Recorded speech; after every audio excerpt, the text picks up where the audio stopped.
Hey guys, how are we doing? Crypto Insight UK here, bringing you back another YouTube video. Now I'm going to try and keep today's video short because yesterday I basically gave you my thesis as to where I think we are right now. So that was basically me yesterday saying that I think the next phase is bullish, and what I think we've started here is an impulsive wave, and we're looking for the floor of wave 2, so 1 and then 2, to come back somewhere in maybe into this white box or down to about 118, slightly below that potentially, to look for support. The reason I started this video like this is just to say, like, we're max bearish here, and like on a technical level that's kind of fine, like it is, but when have we ever seen like the crypto market be bearish when it's actually the highs? That's something that I really want you guys to consider, and don't sit there and think all high and mighty like, oh yeah, we're better than retail investors, blah blah blah. We are the retail investors, guys. BlackRock and these boys are now in this market. Like, we are the plebs. Don't think that we're not. We don't have the tools that they've got. We don't have the influence that they've got. Don't ever trick yourself and think that we know more than other people. We don't. We know what we know, and we might have more experience than them, but we don't know more. These boys know what's up, and we're just like picking up the crumbs, and we've got to follow the money. And the money's coming into the space, realistically. That doesn't mean we can't have pullbacks, but the money is coming into the space. Look around. I'm going to go into some news in a second, but look around. And one more thing before I get onto news, and that is, every single time that we've had a long period of consolidation, so let's call this a long period of consolidation, and then we've backed up or pushed up against the highs, for crypto we've broken out, and that's indisputable. This is Bitcoin showing you that even this cycle we've pushed up against the highs and we've broken out. We haven't really gone parabolic here. Like, this is just choppy movement realistically. Look at like the structure of this compared to like even this breakout here, and this is what I'm saying, this is why I feel like we're still in this sort of period here. I know that we're higher in price action, but the structure isn't the same as these like parabolic endings that you have. And I don't know if this is going all the way back when, here we go, it's loaded. The structure isn't the same as these like ending periods. We're in like this structure at the very, like, that's best case, we're in the, or worst case, sorry, we're in this structure, and then this is when it starts to really ramp up. Then if you look at last cycle, I would say like we're more in like this sort of structure, just grindy, maybe even up to here, and then boom, you've still got that big leg to come, which is the most exciting part by far. Because even if you look at 2021, just in this period here, in 24 days, you're at 120%. If you go to the absolute highs, you're 250% in 122 days. Okay, 250% in 122 days from here would be a madness. I'm not saying that's exactly what's going to happen, but I'm just giving you an idea. 250% takes us out to $400,000 Bitcoin by 122 days would take us there. If we did it today, I'm not saying we're going to, roughly February. Like, this is what I mean. This is what I think is coming. Something along those lines. It's not exactly that, but this is what I think is coming. And let me just explain a few more things. And this is the things I'm going to explain now. This is specifically going on to XRP. We're going to go through a bit of the news that's happened the last few days. So Luxembourg Sovereign Wealth Fund invested 1% of its portfolio into Bitcoin ETFs, like being the first Eurozone state to do it. At the same time, Ripple have been meeting with Luxembourg.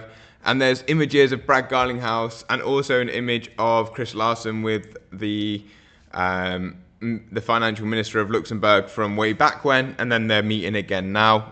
So I presume they've already discussed things. This is them, look. There's the financial guy. Sorry if you can hear drilling outside. Stuart Alderati, Cassie Craddock.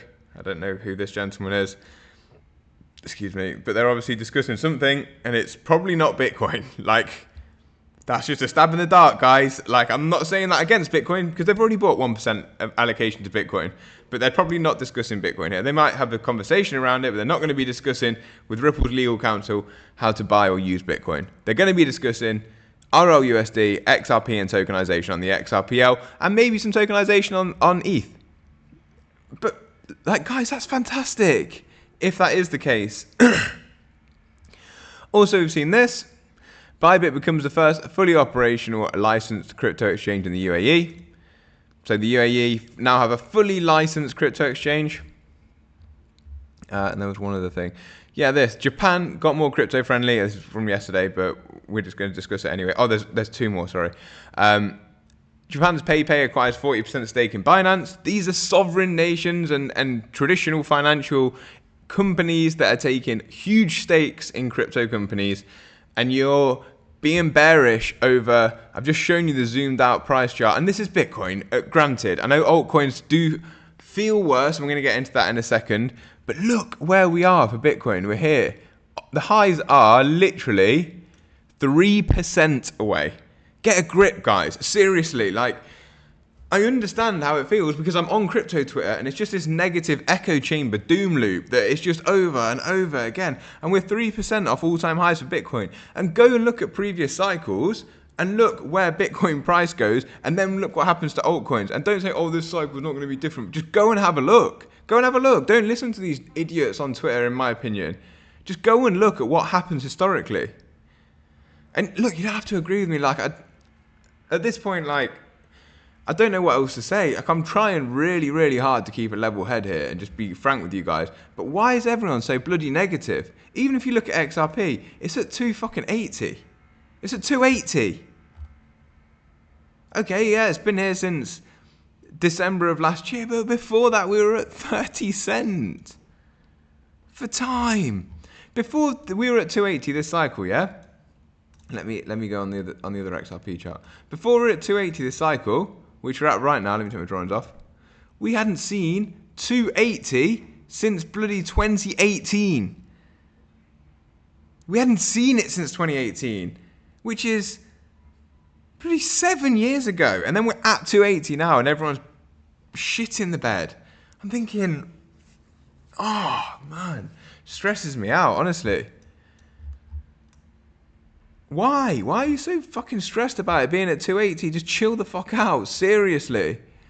I know some people are going to need to hear this, and some people are going to go, oh, but it's easy for you to say. It's no easier for me to say than it is for you. You might go to work every day and have a portion of XRP. You might be fully invested into XRP.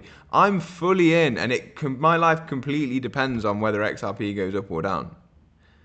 But I'm not sitting here stressing about it. Seriously, I'm not. Because no matter what happens, at the minute, I'm still up. On my XRP holding alone, 7x from last year. Like, just take a breath, man. Okay? That's my first real big rant of the day. I don't think it's going to get any more than that. That's just what I wanted to come in there and say. But, so I've shown you Luxembourg, talking to Ripple, clearly going to be doing something there. That doesn't mean it need any more speculation. And then Eri was the first person who I saw bring this up, which is the Animoca brands. Well, they are leading gaming and Web3, but I'm pretty sure they've pivoted recently. And I only know that because I actually know Animoca brands or some of the team. I went on, they did a June Boogie experience for like KOLs like a year ago, and they invited me onto that in Dubai, and I went, met some of the team. And some of the team have left recently who were in charge more like the gaming sort of side, because they want to move or they're changing their vision towards like investment or some other things. I don't know. But they are having a bit of a pivot. So they are definitely a Web3 blockchain company. They're massive though. Like they're a really big company, genuinely. But they've, through a partnership, a fund in Hong Kong, supported by Ripple, they'll tokenize some SPVs, special purpose vehicles, primarily on the XRP ledger. So ByteDance, I think their parent company is TikTok, Kraken, eSelf AI will be tokenized along with Commercial Tower in Hong Kong Central District and select Animoca brand IP. The aim is to bridge traditional and DeFi for global private equity. Securities and Futures Commission in Hong Kong, independent statutory body, is responsible for regulating securities futures. It's reviewing, but we know that Ripple have got quite a good connection in Hong Kong. The official release link is below, 8th of October. That's essentially it. Raising 650 million Hong Kong dollars for real world RWA and Web3 expansion. So let's see what happens next. And I saw some more reporting on this. I don't know if there's any more actually on Animoca, but I did see some more reporting on this yesterday. No, that seems to be it. But Right, going on to price action. This is XRP on the liquidity pools. We do have this liquidity below us. I've zoomed really into the hourly here. Obviously, the dense liquidity sits above us at 340, but we do have liquidity down towards 253, and that lines up with like this support here. I've said that yesterday. I think that Doge looks like it could pull back into the same area as well. That's one of the things I've been watching. Doge here. Let's just take you to Doge. Take you to the hourly on Doge. Like Doge could come back into this area 23 sort of cent. Maybe it sweeps the lows of that Doge. I'm not sure. The areas I'll be watching here for Doge are this area here, and then if we get a sweep of that area, we could come into this area below here as well. There. So Doge has got some decent support below us, and then it might actually just want to take all that liquidity into this zone. We'll see. I don't know specifically, because what I'm watching is Bitcoin. I'm looking to see if Bitcoin bounces into this white box here, or whether we come back down to, as I said, this 117, 118k, and maybe a little bit below that. As I said, we're in this wave 2. This wave 2 could come anywhere, pretty much, as long as we don't go lower than 109. It's wave 2, but I realistically think that we will go no lower than 114. That's my stab in the dark as to where I think that this low comes in. No lower than 114 probs, more likely towards between 116 and 119, 120. So maybe we sweep the lows that we've put in recently.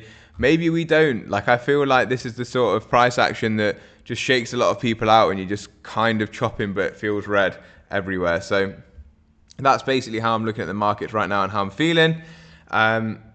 There's not really too much more to report from yesterday. I'm going into a deep dive on a couple of things in this week's newsletter, which is out tomorrow, and I'm going to leave us there today. There's no more to show you on like liquidity or anything. Like XRP's liquidity is mainly to the upside on the hourly, and the same on the daily, the same for Bitcoin, the same for ETH. I think everyone's over panicking. I've had a bit of a rant at you this video. I know it's not necessarily you guys who watch my content on here, but I'm just saying, like, people just need to give the head a wobble a little bit. And making money is never easy. Like, it doesn't matter who says it is, it's never easy. And if it is easy money, you probably don't know what to do with it when you've made it anyway. Because you won't have a plan, you won't have a structure. Because most of the time when it's not easy, that gives you the time to plan and structure around that. So yeah, anyway, I'm going to leave this video here. I'm sorry for being a bit ranty. I'm not in a bad mood, I'm in a great mood. I just wanted to let you guys know that I think it's ridiculous how people are feeling over there on crypto Twitter. And I get it, because it's like an echo chamber, but there's no reason to be negative, especially not as an XRP holder. If you've been here a year or longer in the XRP community, which most of you have if you follow my page, my chair is doing my head, I need a new one, then there's nothing to worry about. Like, what are you stressing about? Seriously. People saying the 4-year cycle's over and that this is it, the move's done and there's no alt season. But then they're also saying, so they're saying two completely contradictory statements there is. One is you can't base your facts that something has changed. You can't say, something's changed, okay? So in that breath, they're saying, okay, so the 4-year cycle still exists. And then in the same breath, they're saying, but there's not going to be an alt season, whereas every other crypto cycle has been an alt season.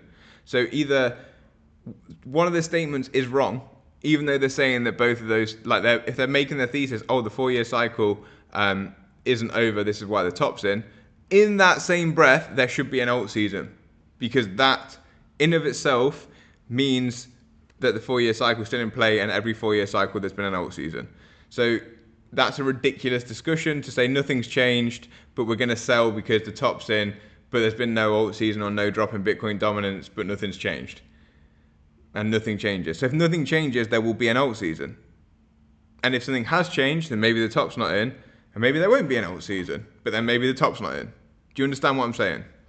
Anyway, peace up, A-Town down, as Crypto Insight UK would say. If you enjoyed the video, guys, I know it's been a bit of a, like, you're getting told off today. But that's how it feels on Twitter, so I've got to breathe what I see and what I think. If you enjoyed, please do hit the like button and share it with a friend. Hit the subscribe button as well. A lot of you watch and don't subscribe, which is fair enough, but it just helped me out if you do subscribe, and I'd appreciate it if you did. If you want to trade in any leverage, I have a link to WeX and MEXC in the description of this video. As always, what I say is not financial advice, but I hope you enjoyed the content anyway. And check out the weekly newsletter, which comes out tomorrow. Peace up, A-Town down, as Crypto Insight UK would say.